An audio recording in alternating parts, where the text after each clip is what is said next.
Hi, it's Mrs. Ferris from Wood Library. We're in our story room tonight, and Bernard and I have picked some really good stories, so I hope you're going to enjoy them. Should we get the first one, Bernard? And as I often have to say, can you guess what it might be about? A bear. This is called Bear Can't Sleep. It's written by Marni McGee and illustrated by Sean Julian, and it's published by Tiger Tales.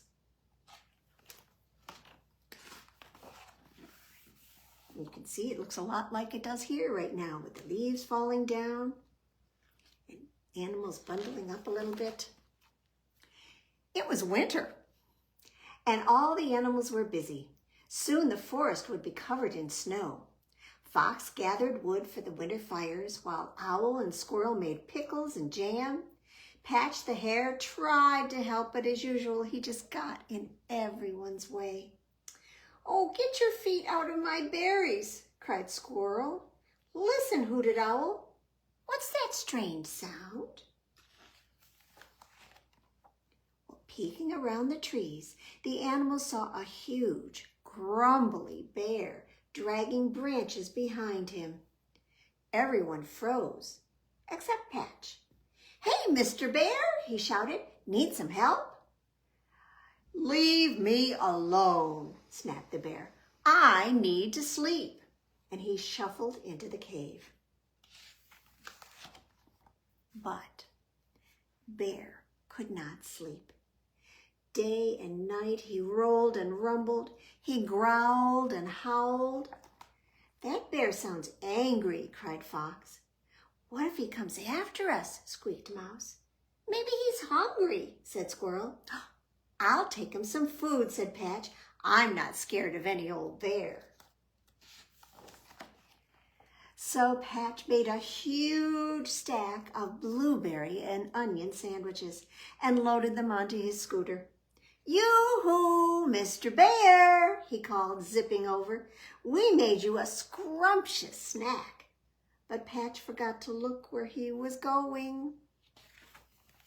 And suddenly his scooter hit a rock. Crash! Down he tumbled right on top of the blueberry and onion sandwiches. Splat! From inside the cave came a terrible roar. "Be quiet out there," Bear bellowed, "or else." "Eek!" shrieked Mouse. "He's coming to get us." "Quick," said Owl. "Hide." So all the animals hid, except for Patch, who picked up one not-so-squashed sandwich and walked right up to the dark cave. "Come back here, Hare," Fox called. But Patch tiptoed closer. And as Patch peeked in, he heard Bear sigh. "I am old and I'm cold. I'm too shivery cold to sleep." "Oh, he's not hungry," Patch whispered. "He's cold. Oh, poor Bear." Well, all day long, Patch couldn't stop worrying about Bear. And finally, he lay down under a tree to think.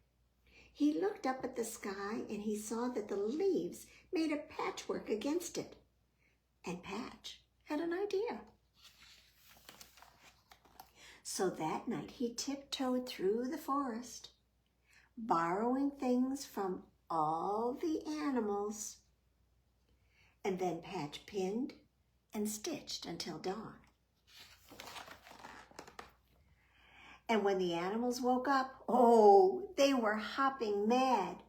But just then Patch appeared and he spread a beautiful patchwork quilt on the ground. "My pajamas!" said Owl.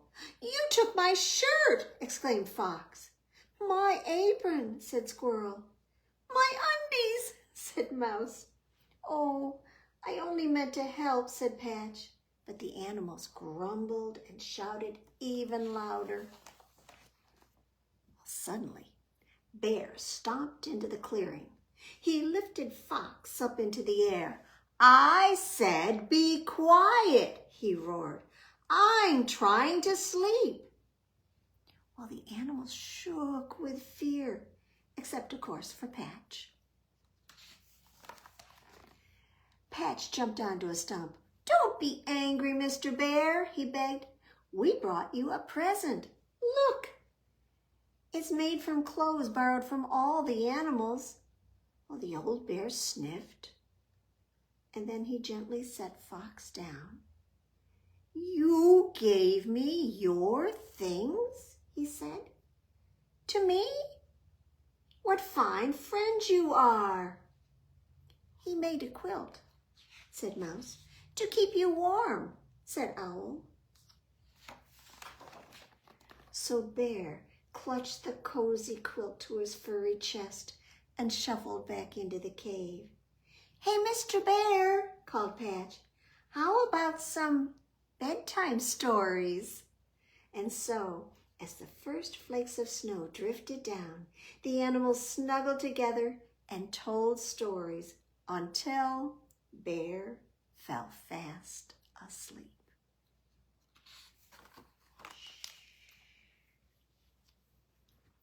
Because I'm sure they wouldn't do what we're going to do. Can you get your bed ready? And let's do it this way, your 5 monkeys ready? Or maybe we should have bears. Let's have bears. Well, there were 5 grumpy bears who were jumping on the bed. When one fell off, oh, he bumped his head. So his mama called the doctor, and the doctor said, "No more grumpy bears jumping on the bed." So 4 grumpy bears were jumping on the bed. One fell off and he bumped his head. So his mama called the doctor, and the doctor said, "No more grumpy bears jumping on the bed." So 3 grumpy bears were jumping on the bed. One fell off and bumped his head. So his mama called the doctor, and the doctor said, "No more grumpy bears jumping on the bed." So then 2 grumpy bears were jumping on the bed. One fell off and he bumped his head. So his mama called the doctor, and the doctor said, "No more grumpy bears jumping on the bed." So that left 1 grumpy bear who was jumping on the bed. When she fell off, oh, she bumped her head. So her mama called the doctor, and the doctor said, "No more grumpy bears jumping on the bed." So no more grumpy bears on the bed, but, well, we've got some animals who aren't very happy. They're a little bit grumpy. This is called Animal Strike at the Zoo. It's true. This is written by Carmen Wilson and illustrated by Margaret Spencer, and it's published by Harper Collins Publishing.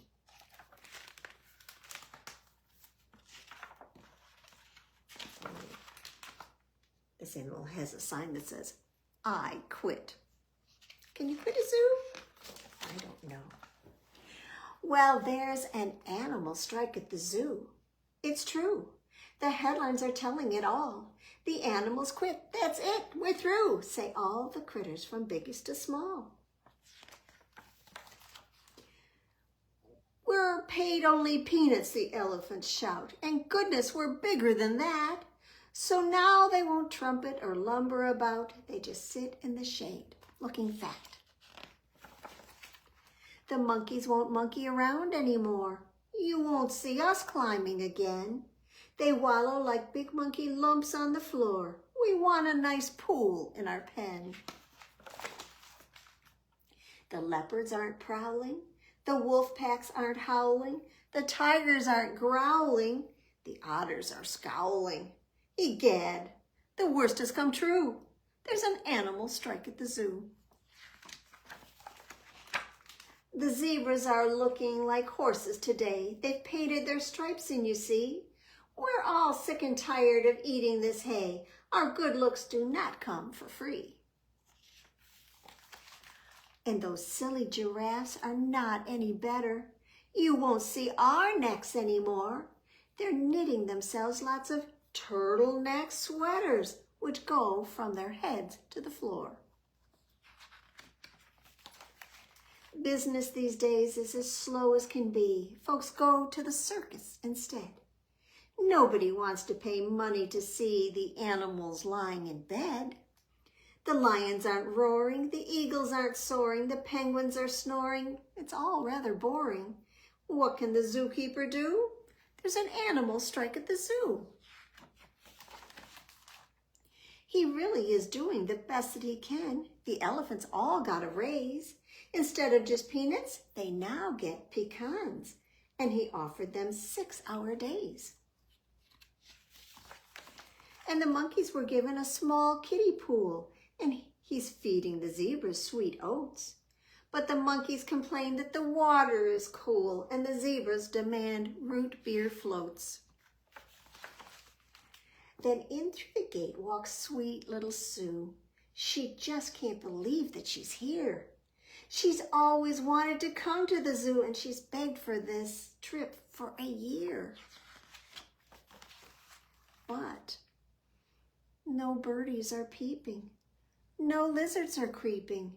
No bunnies are leaping. Then poor Sue starts weeping. Her heart is broken in two by the animal strike at the zoo. As tears start to streak down her cute rosy face, the animals watch that wee child. A deep hush of sadness falls over the place. And then they go totally wild. With roaring and peeping and howling and growling, all critters, from biggest to small, start soaring and creeping and leaping and prowling. Then little Sue laughs at them all. And all of the animals find out that day they actually like what they do. The zookeeper calls the reporters to say, "Hooray! No more strike at the zoo." But the bear at the circus won't pedal his bike. Uh-oh. He says he's on strike. My goodness. Imagine that. Well, can you shake, shake, shake your sillies out? Shake, shake, shake your sillies out. Shake, shake, shake your sillies out and wiggle your waggles away. And can you clap, clap, clap your crazies out? Clap, clap, clap your crazies out. Clap, clap, clap your crazies out and wiggle your waggles away. Can you stretch, stretch, stretch your stretchies out? Stretch, stretch, stretch your stretchies out. Stretch, stretch, stretch your stretchies out and wiggle your waggles away. Can you stand up? Because it's time to jump, jump, jump your jiggles out. Jump, jump, jump your jiggles out. Jump, jump, jump your jiggles out and wiggle your waggles away. Can you yawn? Yawn your sleepies out, yawn. Yawn your sleepies out, yawn. Yawn your sleepies out and wiggle your waggles away. Can you shake, shake, shake your sillies out? Shake, shake, shake your sillies out. Shake, shake, shake your sillies out and wiggle your waggles away.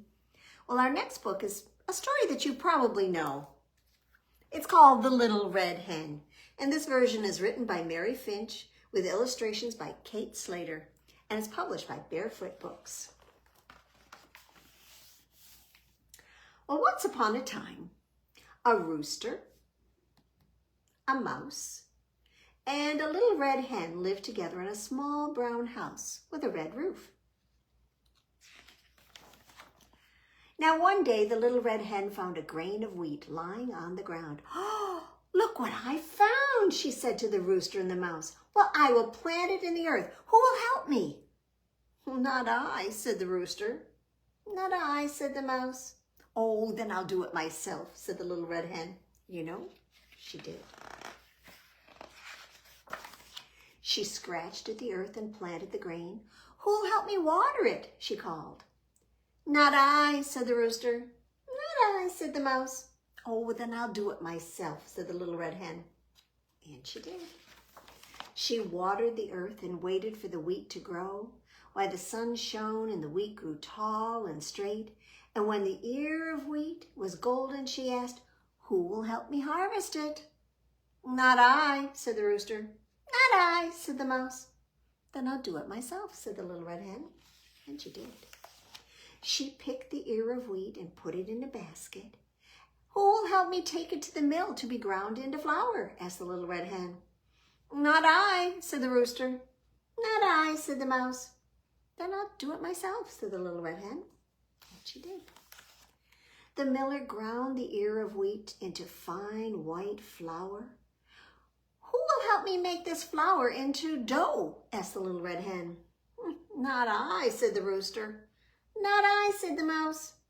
"Then I'll do it myself," said the little red hen. And she did. She mixed the flour into warm, yeasty dough. "Who will help me knead this dough into bread?" asked the little red hen. "Not I," said the rooster. "Not I," said the mouse. "Well, then I'll do it myself," said the little red hen. And she did. She kneaded the dough again and left it to rise, and then shaped it into a round, shiny loaf. "Who will help me put this loaf into the oven?" called the little red hen. "Not I," said the rooster. "Not I," said the mouse. "Then I'll do it myself," said the little red hen. And she did. She put the loaf into the oven to bake, and when it was ready, she took out the warm, crusty loaf. "Who will help me eat this tasty, fresh bread?" asked the little red hen. "I will," said the rooster. "Oh, I will," said the mouse. But the little red hen said, "No, you won't." "I shall eat it myself," said the little red hen. And she did. "Oh," said the rooster. "Oh," said the mouse. "You didn't help me, so I ate it myself," said the little red hen. So the next time the little red hen found a grain of wheat lying on the ground, why, the rooster scratched at the earth and planted the grain, and the mouse watered the earth. And together the rooster, the mouse, and the little red hen watched that wheat grow tall and straight. And together they took the wheat to the miller to grind it into flour. And together they mixed the flour to make the dough. And when the bread was ready, the rooster and the mouse and the little red hen sat down together and ate the nice warm loaf. And you know, it was delicious. And if you ever borrow this book from the library, they talk about making bread, things you would need. They have the recipe with the ingredients and exactly how to fix it. And when you're eating it, well, they said, let it cool for a little bit.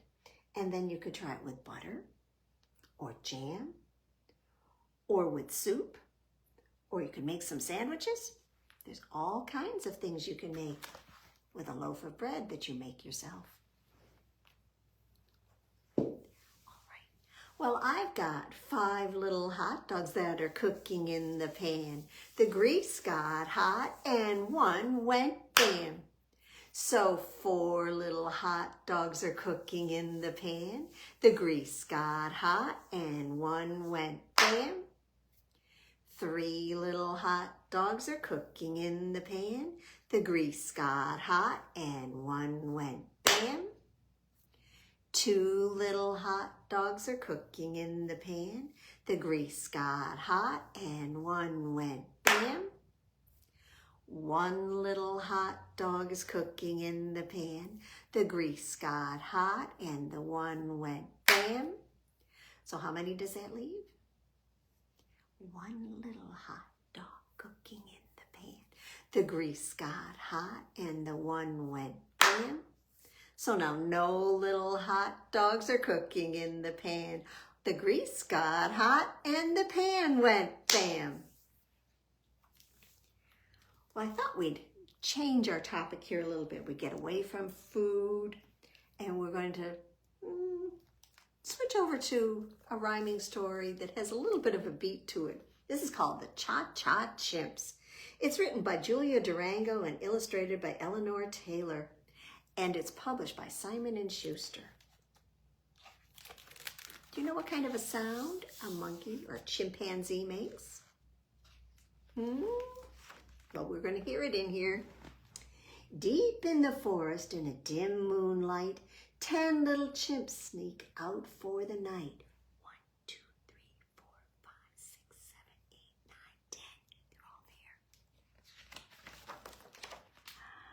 there. Wearing tiny shiny shoes and their boogie-woogie pants, they go to Mambo Jambas where they dance, dance, dance. Ee, ee, ooh, ooh, ah, ah, ah. 10 little chimps doing cha-cha-cha. Well, Rhino hustles in just to prove he's got the groove. Shake it, Rhino, shake it, boys. Let that body move. Ee, ee, ooh, ooh, ah, ah, ah. 9 little chimps do the cha-cha-cha. Cobra slithers by and the crowd sways in a trance 'cause she loves to do the limbo, but she loves to belly dance. 8 little chimps do the cha-cha-cha. Lion struts around like the royal king of cool, but 5 minutes later he's a jitterbugging fool. Ee, ee, ooh, ooh, ah, ah, ah. 7 little chimps do the cha-cha-cha. Cheetah Samba's in, yeah, she's looking mighty fine. All chicos all go loco when she starts a conga line. Can you say it with me by now? Ee, ee, ooh, ooh, ah, ah, ah. 6 little chimps do the cha-cha-cha. Hippo hams it up as he tells the crowd a joke. He makes them roar for more when he starts to hokey poke. Ee, ee, ooh, ooh, ah, ah, ah. 5 little chimps do the cha-cha-cha. Gorilla does the tango with a rose between her teeth and gets into a tangle with the dancers underneath. Ee, ee, ooh, ooh, ah, ah, ah. 4 little chimps do the cha-cha-cha. Meerkat Macarena's to a funky Latin beat. His body shimmies from his whiskers to his feet. Ee, ee, ooh, ooh, ah, ah, ah. 3 little chimps do the cha-cha-cha. Zebra leads a jig with her stripes all painted green. The crowd gives a whistle for the Irish clogging queen. Ee, ee, ooh, ooh, ah, ah, ah. 2 little chimps do the cha-cha-cha. Ostrich polkas round like a wind-up whirligig. He spills the cider barrel, oops, so he stops to take a swig. Ee, ee, ooh, ooh, ah, ah, ah. 1 little chimp does the cha-cha-cha. Yikes! Mama Chimp comes stomping through the door. The band stops playing as the dancers leave the floor. The chimps all try to hide, and they skitter all about. But when Mama yells, ee, ee, ooh, ooh, the chimps come running out. Ooh, ooh, ee, ee, ah, ah, ah. No little chimps do the cha-cha-cha.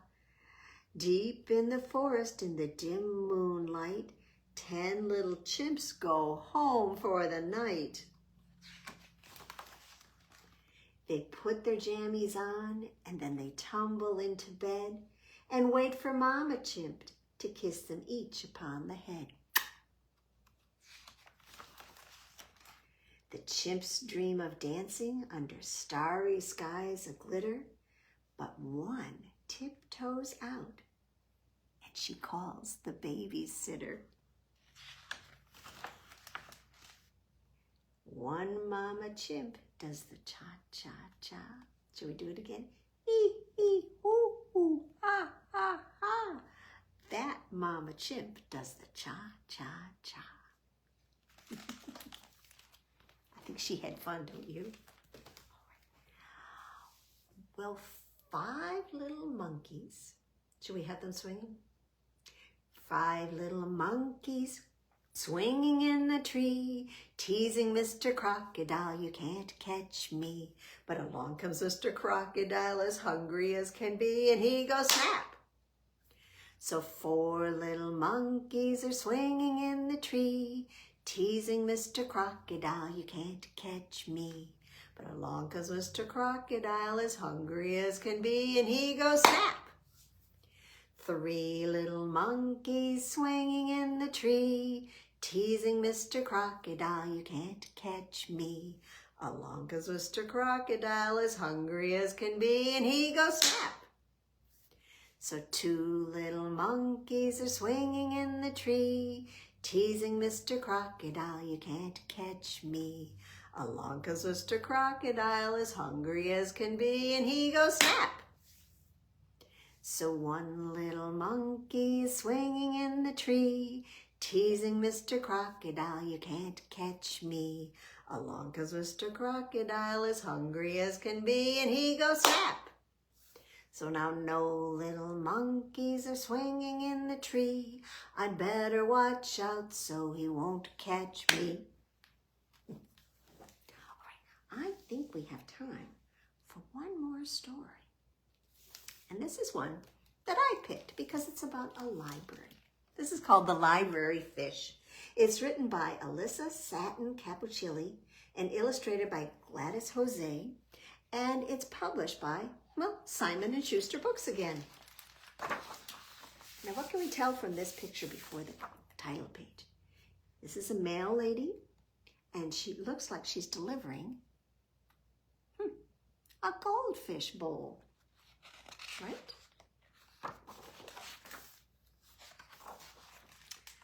Once there was a fish. Now she was not an ordinary fish. She didn't live in the sea or in the ocean. She didn't live in the river or the lake. In fact, when Mr. Hughes, the librarian, found her, he said, I'm not quite sure where you came from, but if you love stories, you've come to the right place.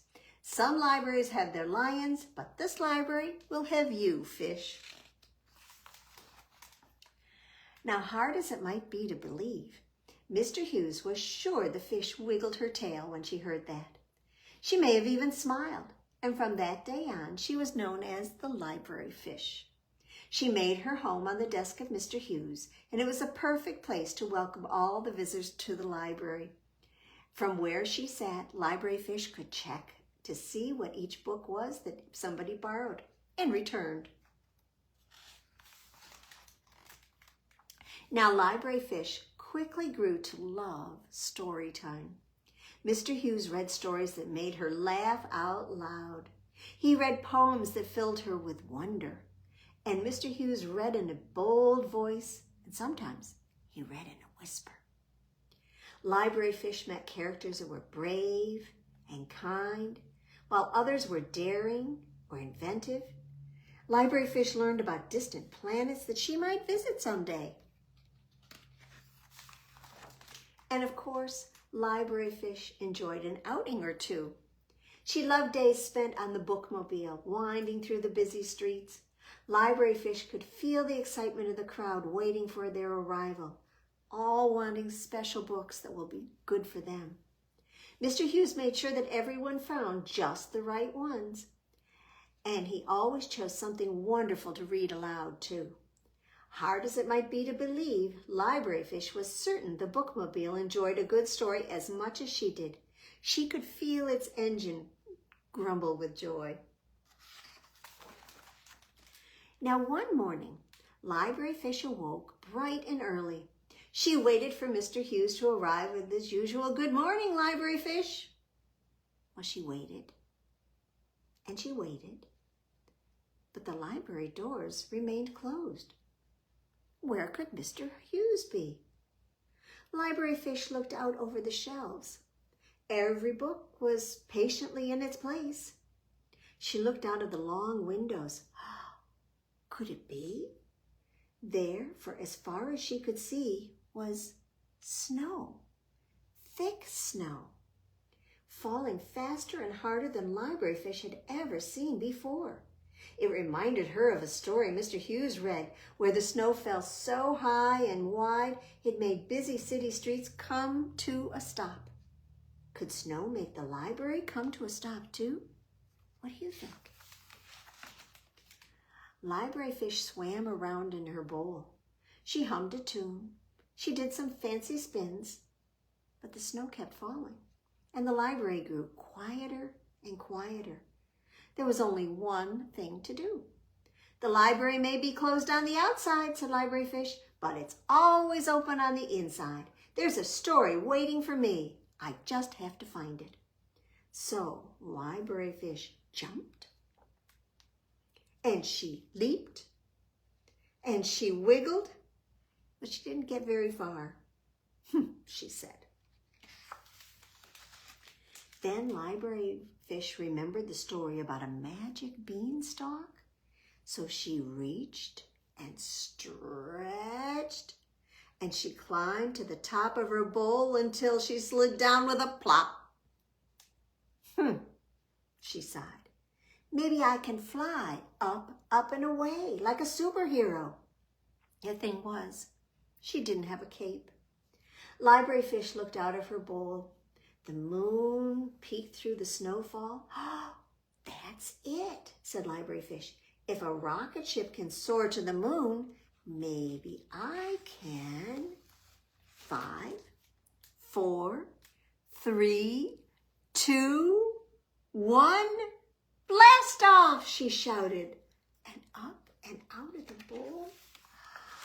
With one big splash, Library Fish landed safely at the foot of a towering stack of books. Filled with the possibility of a great story, she set off at once. Library Fish looked over at the book cart. Now, some of the books were too high to reach, and some were too heavy. Library Fish went up and down the aisles, and she passed shelf after shelf until she found just what she was looking for. There, in the Storytime corner, were plenty of books ready for reading. Library Fish settled onto a comfortable, cozy spot and opened cover after cover. She turned page after page, and she pored over wonderful illustrations, and before long, something extraordinary happened. Library Fish was just about to reach for one more story when she heard it. First there was a beep, and then there was a honk, and then there was vroom, vroom. Why didn't I think of this sooner, Library Fish said with a giggle. I'm not the only one around here who loves a good story. So Library Fish chose some of her very favorite books. And although it had already been a night filled with adventures, she was sure that there was time for just a few more. So Library Fish read in a bold voice. She read in a whisper. She read until she laughed out loud. She read until she felt the bookmobile's engine rumble with joy. And before long, something extraordinary happened. Did she go in a submarine? Or maybe a rocket ship? Or a flying bookmobile? And when the first rays of the sun began to shine, a very tired Library Fish checked back into her bowl. She dreamed wonderful dreams until, "Good morning, Library Fish," said Mr. Hughes. "Are you ready to welcome our visitors?" And she was ready, ready indeed. Library Fish smiled. She wiggled her tail. And hard as it might be to believe, Mr. Hughes was sure that Library Fish yawned too.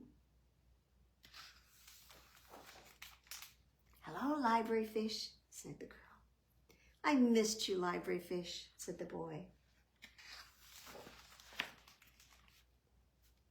But Mr. Hughes never did figure out how all those books got on the floor. But we know, don't we? Yes, we do. Well, can you wiggle your fingers and your toes and your shoulders and your nose? Wiggle your elbows, slap your knees, stretch your arms up, and get ready, please, because it's time for the flannel board. Well, Hedgehog, let me get him up here, had just finished building herself a beautiful winter nest of leaves under the old apple tree. Should we put the apple tree up there?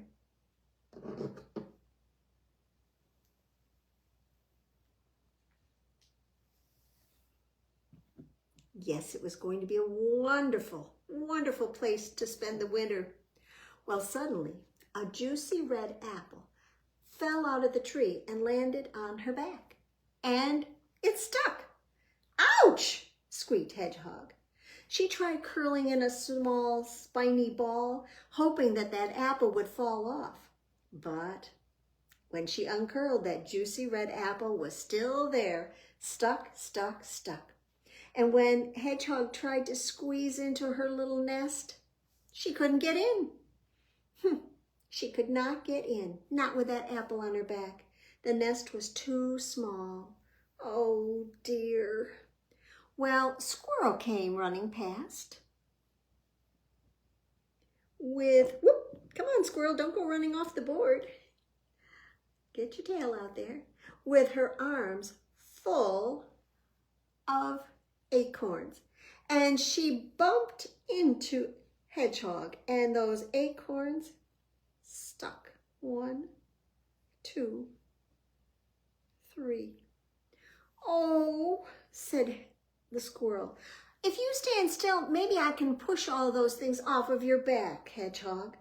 So she tried, and she tried, but everything was still stuck.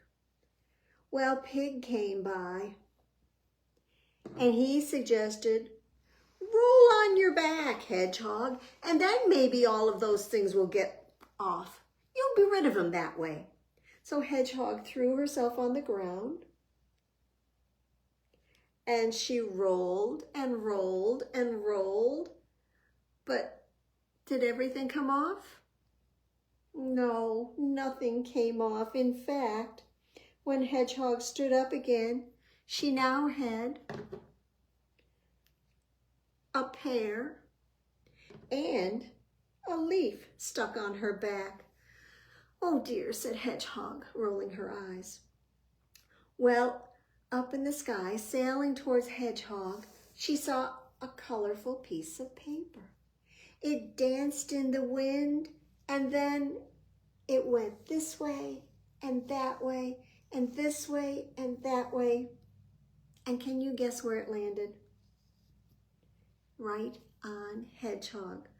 Oh no, it's not fair, said Hedgehog. I've got all this stuff stuck on my back, and all I want to do is go in my nest, but I'll never fit. Well, poor Hedgehog. Who should come along then, hopping along?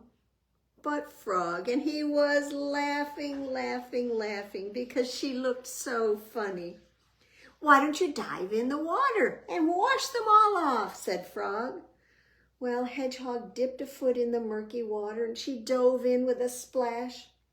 Her friends watched her bobbing up and down and up and down, and the juicy red apple and the 3 brown nuts and the small pear and the crumpled brown leaf and the colorful piece of paper were still on her back when she came to the top.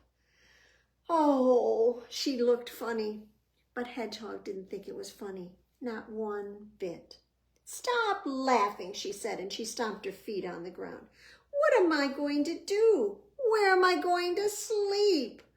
Well, Pig and Squirrel looked worried, and well, so did Frog. So Hedgehog said, well, maybe I could squeeze into that hedge over there. So she squeezed into the hedge,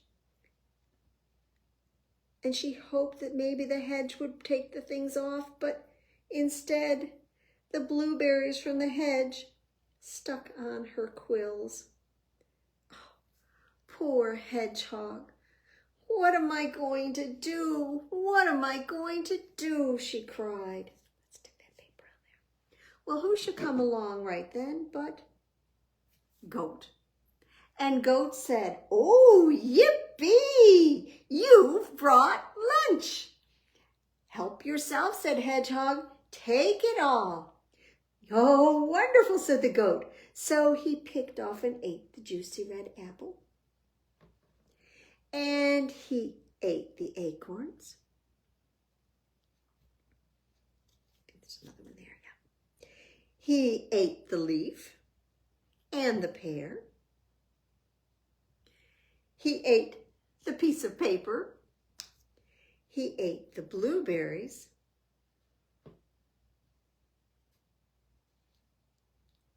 And then he couldn't eat any more. "Thank you, Goat," said Hedgehog. "Thank you, thank you, thank you." And then as Goat stepped back, Hedgehog ran to her nest. And guess what? She was able to fit inside it perfectly. And she never even felt when an apple fell out of the tree and landed on top of her nest. She didn't even say ouch, which is the name of that story. Well, let's finish up quickly. I think we've gone a little longer than usual. This is called Goodnight, Goodnight by Sandra Boynton.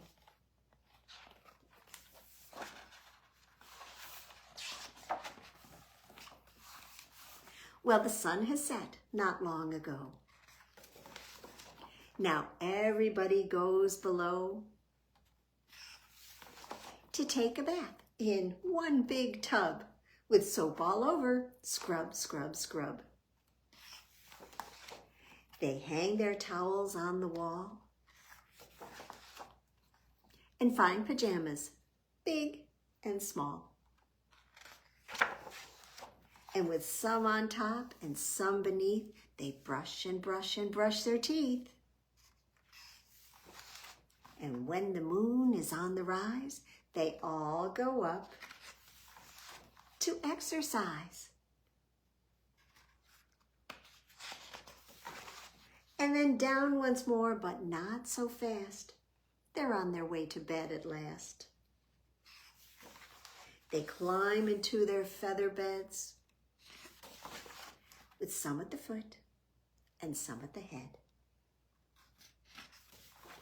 And two little rabbits sing a song while everybody hums along. Can you hum along? The hippos, big hippos, will dance in the mud. The piggies will follow them in.